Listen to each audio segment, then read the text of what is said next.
This is Valley News Live at 6. And we begin tonight with breaking news as authorities have made an arrest of a person they believe is linked to our recent ATM thefts in the area. We just got word moments ago that 38-year-old Joshua McCleary of rural Wheatland, North Dakota was arrested in Dickinson. At this time, no formal charges being held on several charges, including theft of property related to the ATM thefts. Authorities continue to ask for any information related to those thefts. A Louisiana woman is speaking out tonight after police say she fired a gun at a man at the Motel 6 in Fargo early this morning. Police say 32-year-old Demetria Joseph fired a gun toward a man in the motel hallway but didn't hit him. Valley News Team's crime and safety reporter Bailey Hurley spoke exclusively with the woman today from jail about how she was simply protecting her life.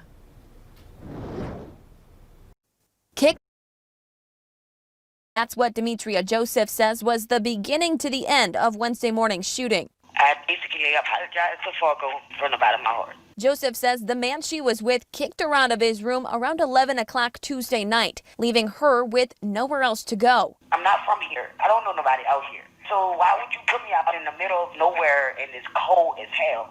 Like, that don't make no sense. Telling me while she wasn't happy, she went to the front desk to try to figure something out when she says the man came out to find her. What made you fire the gun? Were you scared for your safety? I really was. I was scared if he would have came there and did me something. Joseph tells me she fired one round, but says she wasn't trying to hit him. I just did that to scare him, to let him know you got the wrong one. Adding if God can forgive her for her actions, she hopes those working here last night and the people of Fargo can too.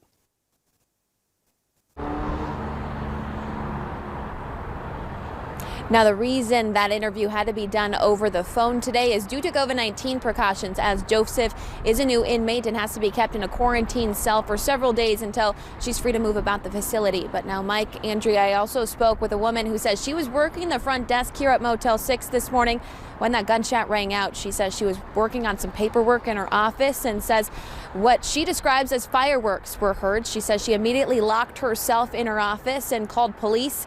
She says she is still shaken up today, but she says she's just glad that nobody was hurt or killed. Live in Fargo tonight, Bailey Hurley, Valley News Live.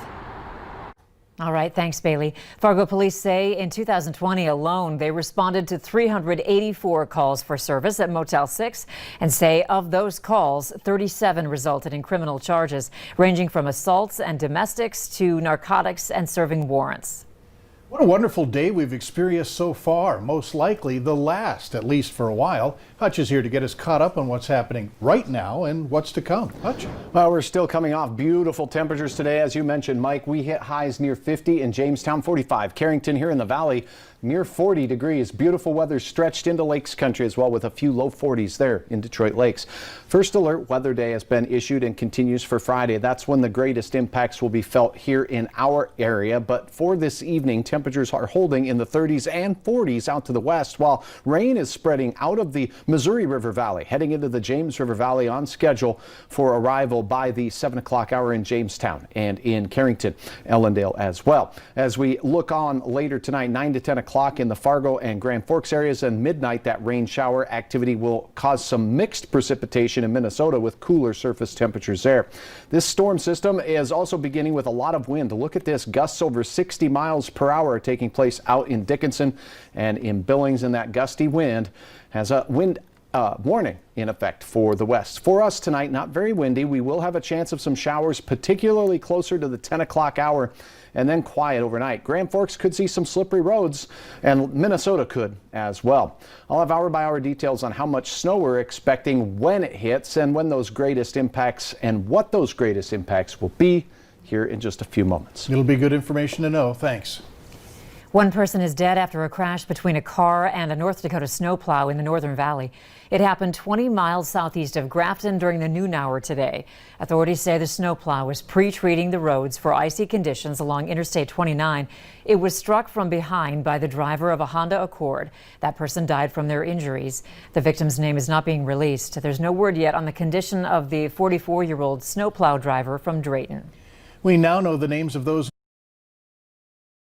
last night. Authorities say 45-year-old Candace Blumhagen and 69-year-old Alan Peterson collided head-on, sending Peterson's vehicle into the ditch. A witness pulled Peterson out of the vehicle before it caught on fire. Bloomhagen was taken to Sanford Health in Fargo with serious injuries. Peterson to Essentia Health in Fargo. We're learning more about a man accused of stabbing a woman in Moorhead over the weekend. Court documents say he threatened to kill her, accusing her of cheating. 27-year-old Juan Pablo Brown has been charged with attempted murder, second-degree assault, and third-degree criminal sexual conduct. Court documents say officers found a woman lying face down in an apartment with blood on the floor. Records show that Brown stabbed her 5 times in the back, causing both of her lungs to collapse. The woman also had a punctured liver and kidney. If convicted, Brown faces more than 25 years in prison. Starting next week, Fargo Cass Public Health expects to begin vaccine distribution for priority group 1B. Vaccinations are set up with your healthcare providers. They're going to communicate with you directly, and if you do not have a healthcare provider, you will fill out a Phase 1B resident contact form. Then Fargo Cass Public Health will communicate and manage on their end when the vaccine becomes available. Clay County Public Health is still administering initial doses of the COVID-19 vaccine to their 1A group.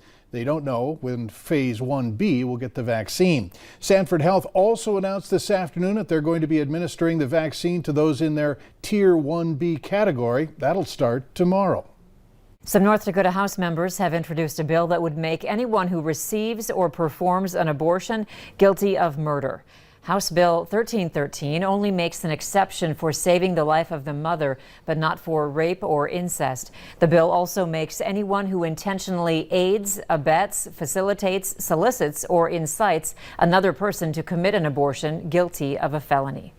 Next on Valley News Live at 6, authorities continue to remind you about the dangers this year regarding our area lakes. And the changes in our weather that we've been advertising for the last several days are on their way. Rain heading into Jamestown and Ellendale as we speak. We'll have details on when this arrives and what to expect as we close out a wild work week of weather next.